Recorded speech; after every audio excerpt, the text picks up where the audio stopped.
Tomorrow, voters in Israel go to the polls to choose their next government, and the country's current prime minister is making another controversial move to try to shore up his support in this close contest.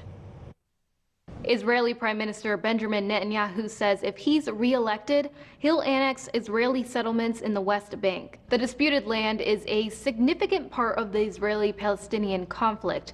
Israel controls land as a result of the 1967 Six-Day War, but Palestinians believe the West Bank is theirs and that Israel is controlling those territories illegally. Israel hasn't officially annexed the territory yet, and there's a complicated history behind who officially controls what. To put it simply, Palestinians see the West Bank as the future independent Palestinian state, but there are about 400,000 Israelis living in West Bank settlements.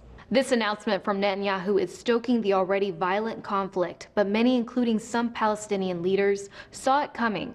The U.S. recently flipped its policy and said it supports Israel instead of a two-state solution, which some people believe emboldened Netanyahu to move his policy further right. The timing suggests he could be trying to appeal to right-wing voters. And a political analyst told Al Jazeera it may just be an election gimmick. The vote is Tuesday, and Netanyahu is neck and neck with the more moderate blue and white party.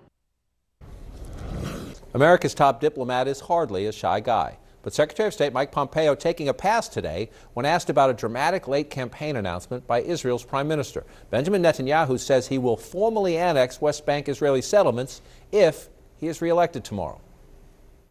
Prime Minister Netanyahu said that he wants to annex part of the West Bank today. What's your reaction to that? Will that undermine the peace plan? Yeah, I don't have comments on either one in response to either one of those questions. The embattled Netanyahu faces corruption allegations, and polls show him trailing as the election winds down. It's no secret the president has a favorite, as he made clear yet again in a weekend speech to a Republican Jewish group. I stood with your Prime Minister at the White House to recognize Israeli sovereignty over the Golan Heights.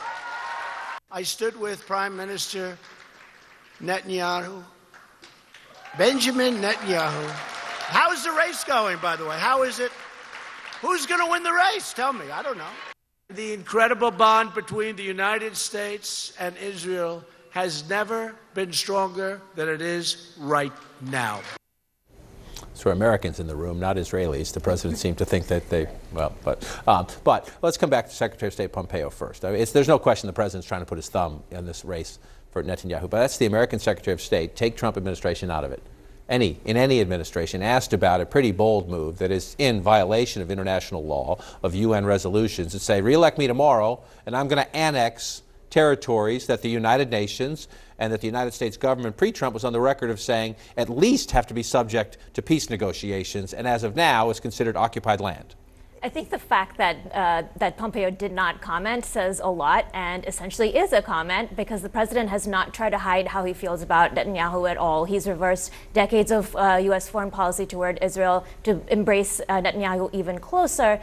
And as he tries to gear up for 2020 and portray Democrats as the anti-Jewish party, he's tried to sort of blur the distinction between being pro-Israel and being pro-Netanyahu. He's tried to make that seem as though it's one thing. And I think this is just going along with that to try to show that they're very close to Netanyahu and that they're pro-Israel as Republicans. Look in the walk-up to tomorrow's elections about what the U.S. has done. First, declaring that the Golan can be Israel's now. It's not disputed territory anymore as far as the U.S. is concerned. At least I think that's what the president did. I don't know that he formalized it, but he said it on Twitter, so it happened. And then the decision today to designate the IRGC, the Iranian Revolutionary Guard, as a terrorist organization. It's something the president's wanted to do for a long time. He does it the day before the election in Israel. This is another important sign. And so it's really interesting. I was talking to a foreign policy expert a week or so ago who said that they thought that assuming Netanyahu was reelected, what might happen is the U.S. would then put out a peace plan. The Palestinians would say they can't support it, and that would give Netanyahu the predicate to look at annexing a portion of the West Bank. I think we skipped right over that step with Bibi's move over the weekend. It's also just striking. I mean, traditionally, you would hear a Secretary of State revert back in that situation to, we believe in the two-state solution. We think that all parties should try to, wait on these sorts of, later question issues.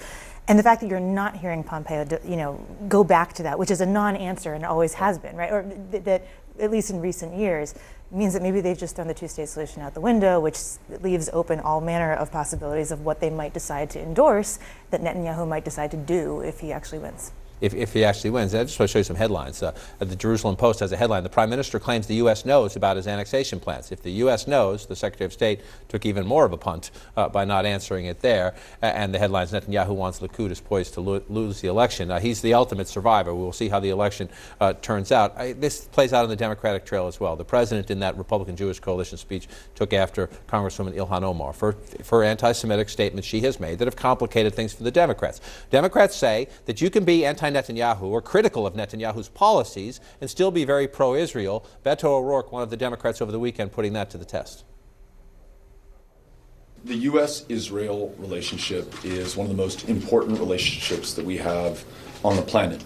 And it must be able to transcend a prime minister who is racist, as he warns about Arabs coming to the polls, who wants to defy any prospect for peace as he threatens to annex the West Bank, and who has sided with a far-right racist party in order to maintain his hold on power. Sort of two elections that have become connected.